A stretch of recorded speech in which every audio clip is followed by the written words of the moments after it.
और इसी बीच सीधे लिए चलते हैं आपको आगरा, जहां पर सरकार के 8 साल पूर्ण होने पर कार्यक्रम का आयोजन किया जा रहा है। सीएम संबोधित कर रहे हैं। और जो प्रदेश के बाहर जाता था उसके सामने पहचान का संकट था। ऐसी स्थिति में प्रदेश के अंदर विकास के कार्य ठप पड़े थे। आगरा के अंदर तो मैं समझ सकता हूं कि टीटीजेड के नाते यहां पर विकास के कार्यों के लिए हमें माननीय उच्चतम न्यायालय पर निर्भर रहना पड़ता है। तब भी डबल इंजन की सरकार ने आगरा के विकास के लिए कदम बढ़ाए, लेकिन अन्य राज्यों में तो कोई अन्य जनपदों में तो कोई टीटीजेड नहीं था। मान्यता थी जहां से सड़कों पर गड्ढे प्रारंभ हो जाएं, उत्तर प्रदेश, जहां पे सायकाल होते ही अंधेरा प्रारंभ हो जाए, मान लो उत्तर प्रदेश, हर तीसरे दिन जहां दंगों की दंगे सुनाई दे रहे हो, आगजनी हो रही हो, दंगों के कारण कर्फ्यू लगा हो, समझ लो उत्तर प्रदेश।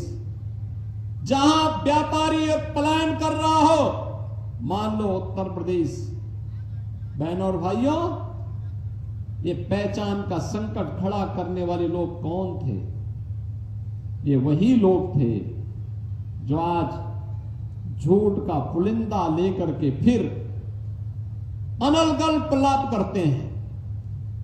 आपने देखा होगा, उत्तर प्रदेश के गौरव से जुड़ा हुआ कोई भी कार्य हो, ये लोग पहले ही नकारात्मक टिप्पणी करने लगते हैं। याद करिए, जब कोविड कालखंड में हम लोग प्रधानमंत्री मोदी जी के नेतृत्व में देशवासियों को, प्रधानमंत्री जी और प्रदेश के अंदर में और मेरे सहयोगीगण जिले जिले में जाकर के बचाने के कार्यक्रम के साथ जुटे हुए थे,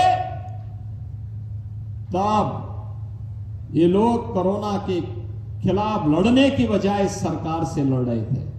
तब ये कहते थे टेस्ट मत कराओ, तब ये कहते थे ट्रीटमेंट मत कराओ, तब ये कहते थे वैक्सीन मत लगाओ। फ्री में टेस्ट, फ्री में ट्रीटमेंट, फ्री में वैक्सीन और फ्री में राशन, ये डबल इंजन की ही सरकार ने जनता जनार्दन को कोविड कालखंड में दिया था। ये विपक्ष में बैठे हुए लोग केवल आलोचना करके इस पूरे अभियान को फेल करने के लिए एड़ी चोटी लगाई थी, अफवाह फैलाते थे। याद करिए, जब अयोध्या में 500 वर्षों के बाद से राम जन्मभूमि पर रामलला के विराजमान का तिथि तय हुई, तब भी इन्होंने विरोध किया। इन्हें आमंत्रण दिया गया, आमंत्रण की बात तो दूर, इन्होंने तमाम प्रकार का दुष्प्रचार किया। पूरी दुनिया अभिभूत थी कि अयोध्या में रामलला विराजमान हो रहे हैं, लेकिन कांग्रेस और समाजवादी पार्टी उत्साह की बजाय इन लोगों के घरों में सन्नाटा छाया हुआ था। और अभी हाल ही में प्रयागराज की धरती पर महाकुंभ का भव्य और दिव्य आयोजन होता है। बहनों और भाइयों, इस भव्य और दिव्य आयोजन के साथ उत्तर प्रदेश वासियों को, देशवासियों को जुड़ने का अवसर प्राप्त हुआ। तब भी कांग्रेस, समाजवादी पार्टी लगातार दुष्प्रचार कर रही थी, लगातार दुष्प्रचार कर रही थी। 66 करोड़ से अधिक श्रद्धालु एक जगह पर एक आयोजन का हिस्सा बने, कभी नहीं देखा गया। दुनिया के अंदर कभी नहीं हुआ, कहीं नहीं हुआ।